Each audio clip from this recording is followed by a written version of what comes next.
నమస్తే, welcome to our channel. నేను మీ శాలిని. మాజీ మంత్రి వైఎస్ వివేకానంద హత్య జరిగి 6 సంవత్సరాలైంది. అయితే అది ఇంకా కీలక మలుపులైతే తిరుగుతూ ఉంది. అప్రవర్గా ఉన్న దస్తగిరి భార్యని నిన్న వాళ్ళు బెదిరించారు. అంటే దస్తగిరిని మేము ముక్కలు ముక్కలుగా నరికి చంపేస్తామని చెప్పి వాళ్ళ భార్య మీదకి దాడికి దిగారు. అయితే దీని మీద పూర్తిగా విశ్లేషించడానికి మనతో పాటు ఉన్నారు స్టూడియోలో సీనియర్ జర్నలిస్ట్ దుర్గకుమార్ గారు ఉన్నారు. వారిని అడిగి కొన్ని విషయాలు మనం తెలుసుకుందాం. నమస్కారం సార్. నమస్తే అమ్మ శాలిని, మన వీక్షకులు కూడా నమస్కారం. సార్, వివేక హత్య జరిగి 6 సంవత్సరాలైంది. అయినా సరే అది కీలక మలుపులు అయితే తిరుగుతూనే ఉంది. అది ఇంకా ఒక దానికైతే రాలేదు, ఒక కొలికైతే రాలేదు. సో ఇప్పుడు దస్తగిరి మీదకి ఇంకా అప్రూవర్గా ఉన్న దస్తగిరి వాళ్ళ భార్య మీదకైతే దాడికి దిగారు మహిళలు. అయితే అసలు ఎవరు చేస్తున్నారో, ప్లాన్ ఏంది, దాని వెనక ఏం జరుగుతుంది, దీని మీద మీ స్పందన ఏంటి సార్? నువ్వు అడిగింది ఒక $1 మిలియన్ ప్రశ్న లాగా ఉందమ్మా. ఎందువల్లంటే నిజానికి ఇప్పటికి 6 చనిపోయారు ఆ కేసుకి సంబంధించిన వ్యక్తులు. అంటే సాక్షులు ఇవ్వచ్చు వాళ్ళు, లేకపోతే ఆయన శవానికి కుట్లు కట్లు వేసిన వ్యక్తులు కావచ్చు, వాచ్మెన్, వీళ్ళందరూ. అంటే నిందితుల మీద కూడా దాడులు జరుగుతున్నాయి. అంటే అందులో ముద్దాయిల్ని ఎలిమినేట్ చేస్తున్నారు, అంటే తొలగిచ్చేస్తున్నారు. తర్వాత ఆ కేసుతో సంబంధం ఉండేవాళ్ళు 6 అనుమానాస్పదంగా చనిపోయారు. అంటే సంవత్సరానికి ఒక్కరు చొప్పున. ఆయనకి 6 ఏళ్ళు అయింది చనిపోయి. రంగయ్య చనిపోయి కూడా కొద్ది రోజులు అయింది, ఆఖరి వ్యక్తి. తర్వాత అంతకన్నా ఒక నెల 15 రోజుల ముందు ఆయన డాక్టర్ అభిషేక్ రెడ్డి చనిపోయాడు. అతను 36 ఏళ్ళే. ఆయన multi speciality doctor. Jaganmohan Reddy గారికి అన్న కొడుకు అవుతాడు. అంటే వివేకానంద రెడ్డి గారికి మనవడ వరుస అవుతాడు. ఎంత కుటుంబంలో వ్యక్తులు. అట్లాగే భారతీదేవి తండ్రి ఈసీ గంగిరెడ్డి గారు కూడా చనిపోయాడు. ఆయన ఒక పెద్ద సీనియర్ డాక్టరు, ఒక మల్టీ స్పెషాలిటీ హాస్పిటల్ అధినేత. ఆయన కూడా ఫస్ట్ వచ్చిన వాళ్ళలో ఆయన ఒకడు.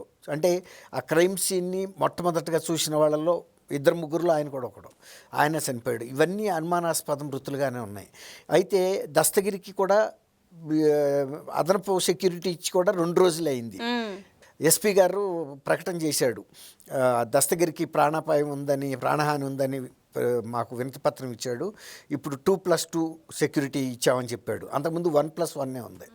అయితే ఈయన సుప్రీంకోర్టు కూడా గతంలో వెళ్ళినప్పుడు కూడా సుప్రీంకోర్టు కూడా సిబిఐని కూడా అడిగింది. సిబిఐ కూడా ఒప్పుకుంది, అవును ప్రాణహాని ఉన్నమాట వాస్తవం అని. అనేక ప్రయత్నాలు జరిగినాయి. లేటెస్ట్గా ఇతను దస్తగిరికి జైల్లో ఉంటే, జిల్లా జైల్లో శివశంకర్ రెడ్డి కొడుకు, తన పేరు కార్తీక్ రెడ్డి, డాక్టర్ కిరణ్ రెడ్డి అనుకుంటున్నాను, అతను వెళ్ళి బెదిరించాడు.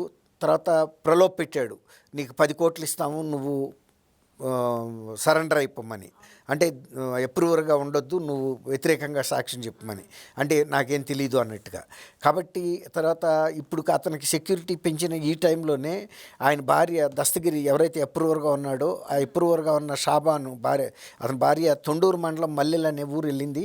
అది వాళ్ళ పుట్టినిల్లు అనుకుంటాను. వెళ్తే అక్కడ కూడా ఆమె మీద అదే సామాజిక వర్గానికి చెందిన 2 మహిళలు, షంషూన్ అండ్ పర్వీన్ అనే 2 మహిళలు ఆమె మీద దాడి చేసి కొట్టారు. ఆమెని కొట్టి జుట్టుపట్టి లాగటం, ఈడ్చుకు రావటం, తర్వాత నీ భర్తను కూడా చంపేస్తారు 1 సంవత్సరంలో, ముక్కల కిందని చూపించటం అనమాట, చిన్న చిన్న ముక్కలుగా నరికేస్తారని. అయితే వీళ్ళు ఏంటంటే, మేము సీఎం జగన్, తర్వాత ఎంపీ అవినాష్ రెడ్డి మనుషులు అని చెప్పారు. తర్వాత ఈ మల్లెల గ్రామానికి చెందినటువంటి రవి కూడా ఈ దాడి వెనకాల ఉన్నాడని చెప్తున్నారు వాళ్ళు. అయితే ఏంటంటే ఇప్పుడు షాబానుకి గతంలో, ఇవాళ కొత్త ఏం కాదు అమ్మాయికి బెదిరింపులు రావటం. అనేక సార్లు గతంలో కూడా వెళ్ళి ఇంటి మీద బెదిరించిన టైంలో ఇంటి దగ్గర కూడా పోలీస్ రక్షణ పెట్టారు. ఇప్పుడు అతనికి వ్యక్తిగత రక్షణ అయితే కల్పించారు. కానీ ఎంత రక్షణ కల్పించినా వాళ్ళకి మాత్రం ప్రాణహాని ఉందనేది ఈ ఇన్సిడెంట్ ద్వారా తెలుస్తుంది. ఇది ఒక రకంగా ఎట్లా పరిస్థితి వచ్చిందంటే, వాళ్ళ కుటుంబ సభ్యులు ఎవరు కూడా గతంలో ఒకసారి దస్తగిరి తండ్రి మీద కూడా అటాక్ చేశారు. అతను ఆటో నడుపుకుంటూ ఉంటాడు, ఆయన మీద అటాక్ చేశారు. అట్లా అనమాట.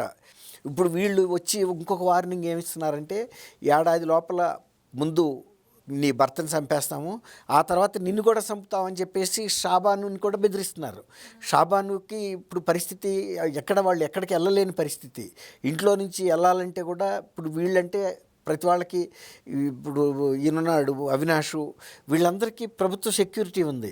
కానీ ఒక్క ఇతనికి దస్తగిరికి ఇచ్చారు కానీ కుటుంబ సభ్యులు మొత్తానికి ఇవ్వలేదు. భార్య మరి ఎక్కడికన్నా ఇట్లా వెళ్ళక తప్పదు కదా, వాళ్ళేమి పెద్ద ధనవంతులు కాదు. కానీ అట్లా ఇప్పుడు ఆ మల్లెల గ్రామంలోకి వెళ్ళిందని తెలిసి ఇద్దరు అదే సామాజిక వర్గం మహిళలు వచ్చి దాడి చేశారంటే దీని వెనకాల ఖచ్చితంగా జగన్మోహన్ రెడ్డి గారు కుటుంబ సభ్యులు ఉన్నారనేది ఆ అమ్మాయి డైరెక్ట్ చెప్తుంది. జగన్మోహన్ రెడ్డి, అవినాష్, ఆ తర్వాత రవి అంటే మల్లెల విలేజ్ అతను, వీళ్ళందరూ ఉన్నారు, మమ్మల్ని బెదిరిస్తున్నారు, మాకు ప్రాణరక్షణ లేదు, మా కుటుంబానికి గతంలో కల్పించినట్టుగా ప్రాణరక్షణ కల్పించాలని. ఇప్పుడు ఆమె భయం ఏంటంటే ఇంతమందిని చంపిన వాళ్ళు మమ్మల్ని కూడా బతకనిస్తారని అయితే మాకు నమ్మకం లేదు, ఇకను మా ఏ క్షణానైనా మాకు ప్రాణానికి హాని జరగవచ్చు అని చెప్తుంది. కాబట్టి ఇవాళ స్టేట్ గవర్నమెంట్ కానీ ఆయన ఎస్పీ అశోక్ కుమార్ గారు ఆయన కానీ శ్రద్ధ తీసుకుని వాళ్ళకి ఇంటి దగ్గర కూడా కనీసం అప్పుడప్పుడన్నా వెళ్ళి పోలీస్ నిఘా ఉంచాలి. అక్కడ ఎప్పుడు ఎవరు వెళ్తున్నారనేది కూడా కొంచెం గమనిస్తూ ఉండాలి. లేకపోతే ఈ 6 అనుమానాస్పద మృతులతో పాటు ఇప్పుడు దస్తగిరి కుటుంబంలో వాళ్ళల్లో కూడా ఎవరో ఒకళ్ళు లేపుతారు. వాళ్ళకేం పెద్ద విషయం ఏముంది. ఇప్పుడు వివేకానంద రెడ్డి గారినే ఎంతో సునాయాసంగా కోడిపిల్లని చంపినంత ఈజీగా చంపేశారు. అట్లాంటప్పుడు మరి దస్తగిరి వాళ్ళ చాలా మింగుడు కానీ కొరకరాని కొయ్యిలాగా ఉన్నాడు. ఇప్పుడు దస్తగిరి మూలనే వీళ్ళకి బెయిల్ రావటం లేదు ఒకటి. రెండోది రేపు విచారణలో కూడా దస్తగిరి చెప్పే అంశాల మీద వీళ్ళకి జీవిత ఖైదు పడవచ్చు, ఒక్కోసారి ఉరిశిక్షలు కూడా పడవచ్చు. మొన్న మిర్యాలగూడ కేసులో పడింది కదా అతను శర్మకి, అట్లాగే ఇది కూడా దానికన్నా తక్కువ కేసేం కాదు. ఇది ఒక రకంగా దానికన్నా ఇది చాలా తీవ్రమైన కేసు. ఇక్కడ కూడా సుపారీ ఉంది. ఇక్కడ కూడా 40 కోట్ల సుపారీ ఇచ్చారు ఇతనికి, దస్తగిరికి ఇస్తామని చెప్పారు, కొంత అమౌంట్ ఇచ్చారు. అట్లాగే రాజకీయ కారణాలు ఉన్నాయి, ఆర్థిక కారణాలు ఉన్నాయి ఇక్కడ. తర్వాత కుటుంబ కక్షలు, ఇవన్నీ కూడా కోల్డ్ బ్లడెడ్ మర్డర్ అంటే ఇదే. ఆవేశంతో చంపలేదు, ఒక పథకం ప్రకారం చంపారు, కుట్రతో చంపారు. రాత్రిపూట వచ్చి తర్వాత అందరూ సాయుధులై వచ్చారు. ఆయన నిరాయుధుడిగా ఉన్నాడు, ఒంటరిగా ఉన్నాడు, సీనియర్ సిటిజన్. ఆయన మోర్ దెన్ దాదాపు 70 ఇయర్స్ కూడా ఉండుంటాయి ఆయనకి, ఈజీగా ఉంటాయి. 70 కాదు 70+ ఉన్నాడు ఆయన. మరి అలాంటి వ్యక్తిని ఇంతమంది భారీ ఆయుధాలతో, పదునైన ఆయుధాలతో 6-7 సార్లు నరికి చంపారంటే మరి దాన్ని తక్కువ అంచనా వేయటానికి లేదు. కొంతమందికి ఉరిశిక్ష కూడా పడుతుంది. కాబట్టి దస్తగిరి ఆ విచారణ వరకు ఉంటాడా లేదా అనేది ఇప్పుడు పెద్ద అనుమానం. అట్లా వచ్చేసింది పరిస్థితి. దస్తగిరికి చాలా థ్రెట్ ఉంది. అందులో మొన్నే రంగన్న కూడా చనిపోయింది సార్. రంగన్న కూడా అనుమానంగానే ఉందనేది దాని మీద కూడా పోస్ట్ మార్టం కూడా 2 సార్లు నిర్వహించారు అనుమానం అసలు తీర్చుకోవడానికి. నెమ్మదిగా విషపూరితమైన పదార్థాలు ఇచ్చారా లేకపోతే ఇంకేమైనా విషపు ఇంజెక్షన్లు ఇచ్చారా ఏంటి అనేది కొన్ని అనుమానాలు అమ్మాయి ఆయన భార్య కూడా అనుమానాలు వ్యక్తం చేశారు. అనుమానాలను కూడా పోలీసులు కూడా దాంట్లో నిజాలు నిగ్గు తేల్చాలనే ఉద్దేశం మీద మళ్ళీ 2వ సారి కూడా పోస్ట్ మార్టం నిర్వహించారు. తిరుపతి నుంచి కూడా ఫోరెన్సిక్ నిపుణులను తెప్పించారు. ఎందుకైనా మంచిది అసలు దీని వెనకాల. ఎందుకంటే 6 వరుస మరణాలు జరిగినాయి అంటే ఎవరికైనా అనుమానం వస్తుంది. దేశంలో ఎక్కడా కూడా ఇలాంటి పెద్ద కేసులో సాక్షులు ఇలా వరుసగా చనిపోవటం అనేది బహు అరుదు, ఎక్కడ జరగలేదనే చెప్తున్నారు.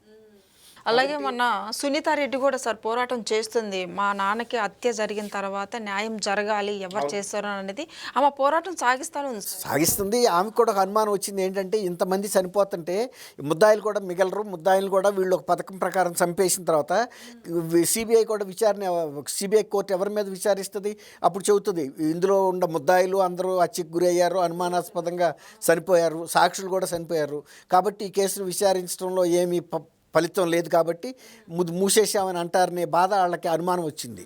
ఇప్పుడు కనీసం నేరస్తులకి శిక్ష పడితే అదొక తృప్తి, ఆయన బతికి వస్తాడని కాదు, కనీసం చేసిన తప్పుకి శిక్ష పడిందని.